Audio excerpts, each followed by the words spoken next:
नमस्कार, मैं हूं आपके साथ ज्योति सिंह। स्वागत है आप सभी का हमारे खास कार्यक्रम सवाल आपका है में।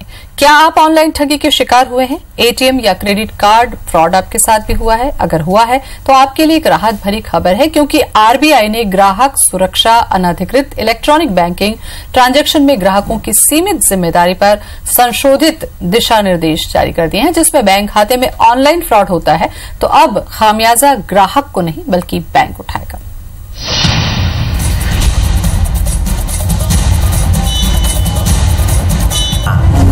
ऑनलाइन शॉपिंग में ठगी, एटीएम में फ्रॉड, नेट बैंकिंग में भी झांसा। एक नहीं, सैकड़ों हजारों ही नहीं बल्कि लाखों लोगों के साथ आए दिन कहीं न कहीं ऑनलाइन शॉपिंग में धोखाधड़ी होती है। तो कहीं एटीएम और क्रेडिट कार्ड से पल भर में पैसे जालसाज हड़प लेते हैं।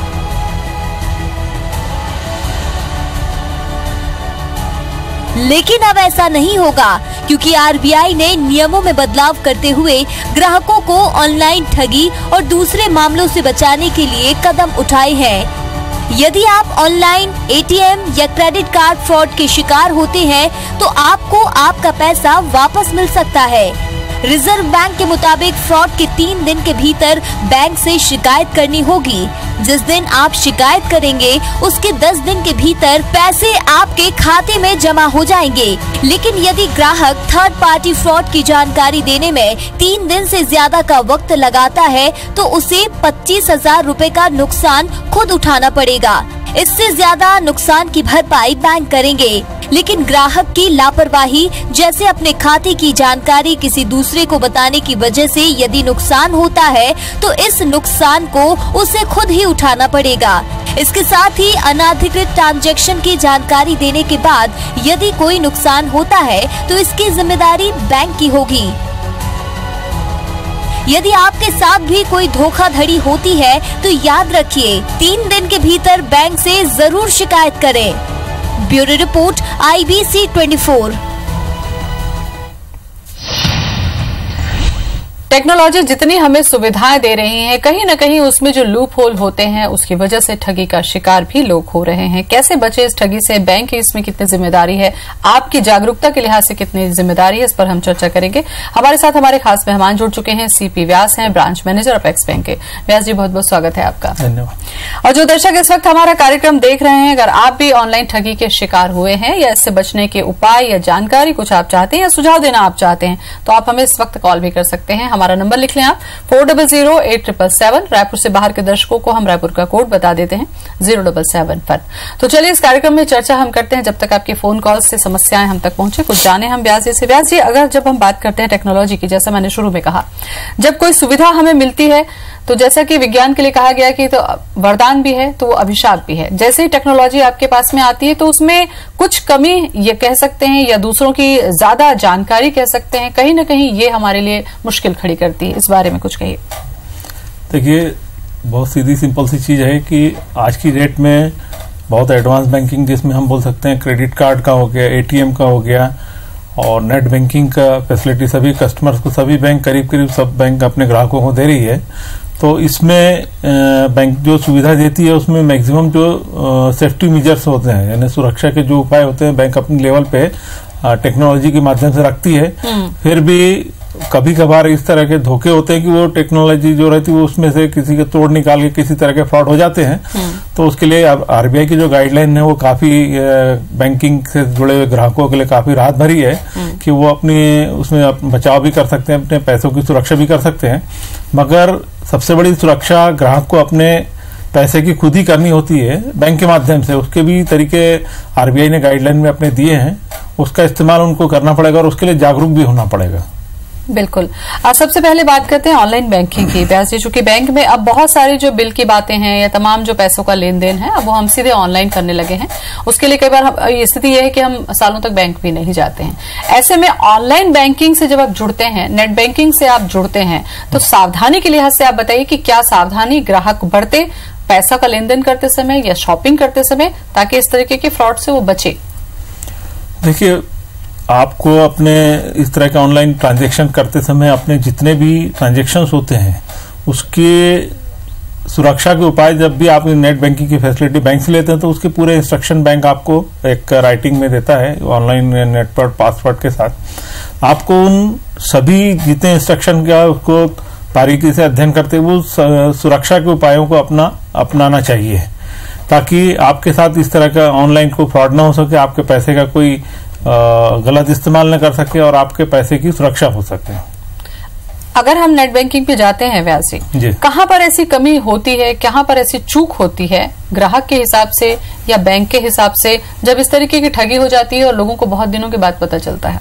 एक्चुअल में क्या होता है, जनरली जैसे मान लीजिए ऑनलाइन जो ट्रांजेक्शन हम लोग करते हैं उसमें जैसे आपने किसी शॉपिंग स्टोर से या कहीं से कोई चीज परचेज की है और अपना कार्ड दिया, क्रेडिट कार्ड, और उसके बाद जब आप पासवर्ड उसमें जो अपना पिन नंबर जब डालते हैं तो उस पिन नंबर को डालते समय इस चीज को आपको ध्यान रखना चाहिए कि उसमें पिन नंबर डालते समय आप उस तरह से पिन नंबर को एंटर करें कि वो आपके अलावा और कोई उसको न देख पाए, न उसको ऑब्जर्व कर पाए कि आपने क्या पिन कोड डाला है। तो वो आपको बहुत जरूरी है, उसकी ध्यान रखना कि आपको इस तरह की सुरक्षा यदि आप रखें तो आपके साथ फ्रॉड होने के मैं समझता हूँ कि चांसेस खत्म हो जाते हैं। बिल्कुल। अब बैंक की जिम्मेदारी पर भी हम बात कर लेते हैं कि अगर आरबीआई के इस नॉर्म्स को हम देखें तो ये किस तरीके से मदद करेगी ग्राहकों को?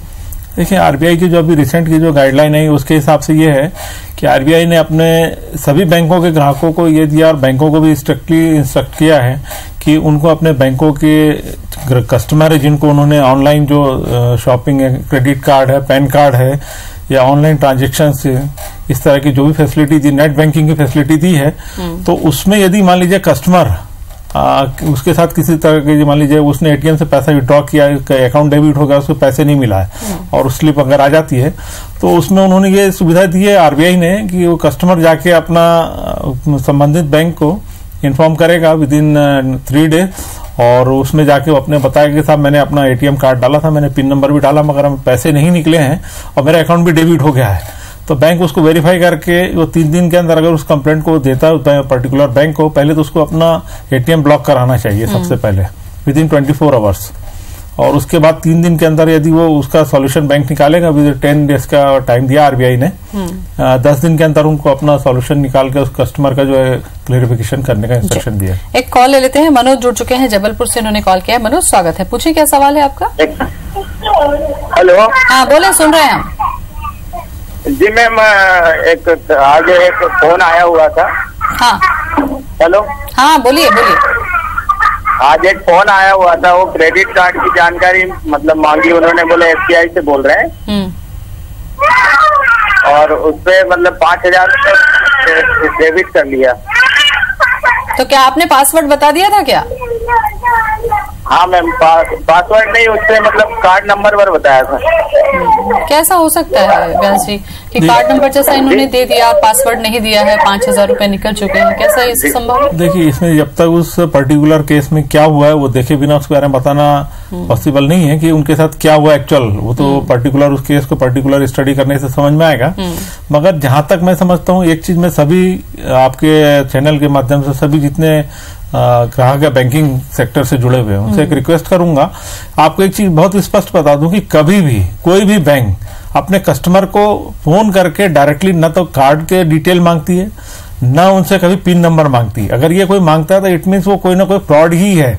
तो सभी से मेरी ये रिक्वेस्ट है कि कभी भी आप किसी भी व्यक्ति से, चाहे वो बैंक का नाम ले, आप ये सोचिए कि अब तो ये स्थिति हो गई कि आरबीआई के नाम से लोगों ने अपना नेट पे वो लेटर डालना शुरू कर दिया, नेट फ्रॉड करना शुरू कर दिया। तो मेरा वही कहना है कि आपको पर्टिकुलर कोई बैंक किसी को फोन से टेलीफोनिक कभी कार्ड के डिटेल नहीं मांगता, न पिन नंबर मांगता। तो ये आपको सावधानी सबसे पहले रखनी है।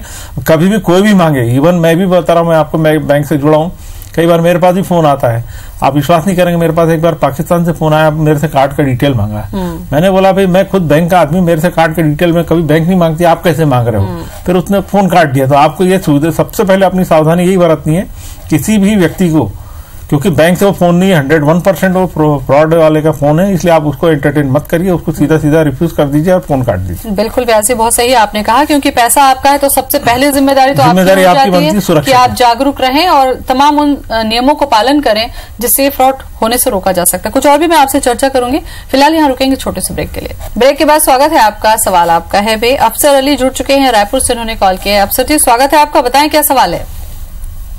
मैडम मैं अगले महीने 5वें महीने में 10 तारीख के सवाल करिए,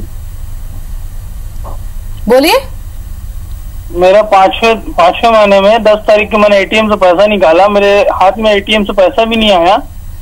हाँ, और उसके बाद अकाउंट से चला गया, और उसके बाद मैंने स्टेट बैंक गया, तो उसने बताया मेरे को, कहते आप कुछ नहीं करेंगे। फिर मैंने अपने अकाउंट ब्रांच किया। ठीक है, आपकी समस्या हम समझ गए हैं। बात करते हैं, ब्रांच मैनेजर हमारे साथ में है। वैसे क्या ऐसा संभव है, क्योंकि कई बार हम भी एटीएम में जब जाते हैं तो हम पैसा निकालने के लिए ट्रांजैक्शन करते हैं, स्लिप भी हमें मिल जाती है, लेकिन पैसे हमें नहीं मिलते। ऐसी स्थिति में क्या, अगर पैसा निकला है तो फिर वो कहाँ गया, और अगर हमें नहीं मिला तो उसकी शिकायत में फिर बैंक की कितनी जिम्मेदारी होती है, क्या कार्रवाई होती है? देखिए क्या होता है, जैसे मान लीजिए कई बार एटीएम में आपने कार्ड डाला, पिन नंबर डाला, अमाउंट विड्रॉल के लिए आपने अमाउंट डाला उसमें, और कई बार ऐसा टेक्निकल रीजन मान लीजिए उसमें एक तो 2 चांसेस होते हैं। या तो मान लीजिए जैसे अभी मैंने कुछ दिन से सोशल मीडिया में भी देखा था कि वो बताते हैं कि वो जो आपके जहां से पैसा निकलता है वहां पे टेप लगा देते हैं, और टेप निकालने से पैसा आके वहां रुकता मगर आपको नहीं मिल पाता है। एक तो ये पॉसिबिलिटी। सेकंड ये होता है कि मान लीजिए कैश में एटीएम में अगर कैश खत्म हो गया या किसी रीजन से आपका अकाउंट डेबिट हो गया मगर उसमें कैश विड्रॉ नहीं हुआ, तो वो रिकॉर्ड बैंक के पास होता है। तो बैंक में अगर आप जाके सबसे पहले तो आपको कार्ड ब्लॉक कराना चाहिए, और उसके बाद आप वहां पे कंप्लेंट दीजिए। मेरे साथ भी ऐसा हुआ था, तो मैंने दिया शिकायत, तो मेरे अकाउंट में वापस पैसा जमा हो गया। अगर बैंक की गलती से है तो बैंक अपना वेरीफाई करके आपके अकाउंट। प्रूफ कैसे होगा व्यास जी, क्योंकि एक आम जो पब्लिक है, मान लीजिए वो कह रहा है कि मेरे अकाउंट से पैसा हो गया लेकिन मुझे हाथ में नहीं मिला, तो क्या एटीएम कार्ड से जो स्लिप मिलेगी उसमें उसके थ्रू बैंक को आप ले जाके दिखाइए, वो अपने आप वेरीफाई करके बैंक वाला आपको कंफर्म कर देगा कि आपको पैसा किस रीजन से मिला। अगर मान लीजिए बैंक के फॉल्ट से नहीं मिला है तो आपको अमाउंट क्रेडिट हो जाएगा। महेश जुड़ चुके हैं मध्य प्रदेश से, अगले कॉलर है। महेश, स्वागत है आपका। संपर्क लगता है टूट गया। कई बार एटीएम से जुड़ी दूसरी भी बात करते हैं, जीएसटी का अभी बहुत ज्यादा चलन है, क्योंकि जब से जीएसटी लॉन्च हुआ है तब से अलग अलग तरीके की भ्रम की स्थिति लोगों में है। क्या जीएसटी के नाम से भी बैंकों में कुछ धोखाधड़ी की स्थिति है, या कई बार ये हो रहा है कि फोन आ रहा है खाता अपडेट करने के लिहाज से लेकर वो जानकारी मांग रहे हैं? इसके बारे में कुछ जानकारी भी दीजिए आप, तो कि जागरूकता हो जाए कि बैंक की क्या भूमिका है अब जीएसटी को लेकर। देखिए, जीएसटी के बारे में अभी आरबीआई के और बैंकों के पास अभी बहुत ज्यादा क्लियर इंस्ट्रक्शन अभी नहीं आई है, इसलिए बहुत ज्यादा डिटेल नहीं बता पाऊंगा उसमें अभी, तो क्योंकि वो प्रोसेस में ही है अभी, और अभी उसमें बहुत सारे इंस्ट्रक्शन आना है, आरबीआई की गाइडलाइन आना है, और उसमें बहुत सारे इंस्ट्रक्शन भी अभी आने बाकी हैं। तो थोड़ा सा वेट करना चाहिए कि जीएसटी के बारे में जो भी अभी आएंगे इंस्ट्रक्शन, तो उसके जो पूरे फुल फ्लैश गाइडलाइन आ जाएगी उसके बाद ही उस बारे में कुछ बता पाएंगे। अभी फिलहाल उसमें बहुत नहीं, सवाल इससे थोड़ा सा हटके था व्यास जी। लोगों का फोन आ रहा है, जैसे कि फ्रॉड होता है कि फोन आ रहा है, जीएसटी में आपका खाता अपडेट करना है, तो वो तमाम जो जानकारी है वो एटीएम या क्रेडिट कार्ड की ले रहे हैं। वो गलत। क्या ऐसी संभावना है कि बैंक से इस तरीके का बैंक मैंने आपसे बताया ना कि बैंक कभी भी इस तरह से अपने कस्टमर्स को फोन नहीं करता। चाहे देखिए, बैंक कभी मान लीजिए आपको किसी तरह की जानकारी चाहिए, या आपको कोई, जैसे मान लीजिए अभी केवाईसी अपडेट कराने के बारे में आरबीआई ने बहुत क्लियर इंस्ट्रक्शन दिए अपने सभी बैंकों को, तो सब बैंक के अपने कस्टमर से बाकायदा उनको एसएमएस के थ्रू मैसेज देती है, उनके जो रजिस्टर्ड मोबाइल नंबर उन पे देती है, मगर टेलीफोनिक कभी किसी से नहीं कहा। किसी बैंक वालों को इतना नहीं, हजारों कस्टमर होते हैं, तो पॉसिबल भी नहीं कि एक एक को टेलीफोनिक इन्फॉर्म करें कि आप अपना केवाईसी अपडेट कराइए। तो बहुत क्लियर चीज है कि टेलीफोनिक जो भी अगर इस तरह के आपको फोन आते हैं तो फ्रॉड है, वो उनसे बचना चाहिए, आप उनको अवॉइड करिए। जाके डायरेक्टली अपनी रिलेटेड बैंक में जाके, बैंक ब्रांच में जाके उस बारे में अपना जो भी आपके कॉन्सेप्ट है उसको क्लियर करिए। बिल्कुल, कुछ और भी चर्चा मैं आपसे करूंगी। फिलहाल यहाँ पर वक्त हो चला है एक और छोटे से ब्रेक का।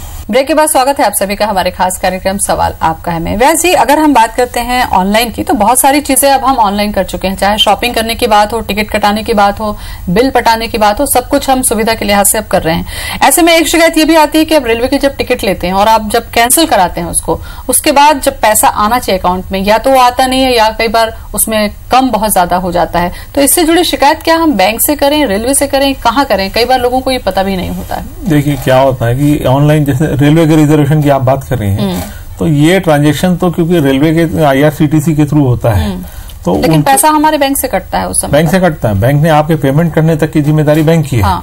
मगर उसके बाद कैंसिलेशन के बाद की जो पेमेंट की जो जिम्मेदारी है वो आईआरसीटीसी की, रेलवे की है। तो उससे जुड़ी जो भी प्रॉब्लम्स है उसका सोल्यूशन जो है रेलवे या आईआरसीटीसी तक होगा। अच्छा, महेश वापस जुड़ चुके हैं हमारे साथ गुना से। महेश, स्वागत है आपका, पूछे सवाल। नमस्कार। नमस्कार। स्वागत है जी। सर मैडम मैं व्यास जी से ये जानकारी पूछना चाहता हूँ, एपेक्स बैंक जो है, एपेक्स बैंक जो सहकारिता आती है इसके अंदर, इसमें क्या है जो किसानों को ऋण दिया जाता है, इसका भी एटीएम का सिस्टम कब चालू होगा मध्य प्रदेश में? देखिए, मध्य प्रदेश का तो मुझे जानकारी नहीं है, मगर फिलहाल मैं आपको बताना चाहूँ कि हमारे अपेक्स बैंक की 7 नई ब्रांचेस खुल रही है जो हमारा डायरेक्टली एग्रीकल्चर फाइनेंसिंग से रिलेटेड है। रायगढ़ जिले में हमने करीब पूरे अपना छत्तीसगढ़ में हमने करीब 9 लाख 9.5 लाख रुपए हमने क्रेडिट का कार्ड बांटे हैं, और रायगढ़ जिले में हमारी नई ब्रांचें शुरू हो रही है और उसमें भी हमने क्रेडिट कार्ड बांटा। एटीएम जो है वो एटीएम के थ्रू यूज कर सकते हो। बिल्कुल, ऐसी स्थिति में उन लोगों के लिहाज से भी मैं चर्चा करूं व्यास जी, जो बहुत ज्यादा एटीएम यूज नहीं कर पाते हैं या कई बार पासवर्ड को लेकर प्रॉब्लम होती है, कई बार वो भी ठगी का शिकार हो जाते हैं, उनके लिहाज से कुछ जागरूकता की बातें आप बताएं यहाँ से। देखिए, एटीएम का पूछ रहे हैं ना आप तो। हाँ, एटीएम में मेरा ये कहना है कि सबसे बड़ी बात तो यह है कि आपको एटीएम में 2-3 चीजों का खास ध्यान रखना चाहिए कि जब भी आप एटीएम यूज करते हैं तो आपके आसपास एटीएम मशीन के आसपास आप पर्टिकुलर उस केबिन में आप ही हो, और दूसरा कोई हो तो उनको आप बाहर कर दें। दूसरी चीज, जब आप उसमें कार्ड इंसर्ट करते हैं और स्वाइप करने के बाद आप अपना पिन नंबर डालते हैं तो ये ध्यान रखें कि पिन नंबर डालने के बाद आप अपना जैसे ही आपका ट्रांजेक्शन पूरा हो तो जो स्लिप निकलती है उसको आप अपना अपने आप लेके या तो अपने पास रखें या उसको जाके डिस्पोज कर दें। बिल्कुल, तो बहुत अहम चर्चा आज आपने की, अहम जानकारी भी दी आपने व्यास जी, बहुत बहुत शुक्रिया आपका। थैंक यू, धन्यवाद। तो इसी के साथ हमारे खास कार्यक्रम सवाल आपका है में आज बस इतना ही कर फिर मिलेंगे एक नए विषय के साथ। तब तक के लिए मुझे दें इजाजत। नमस्कार।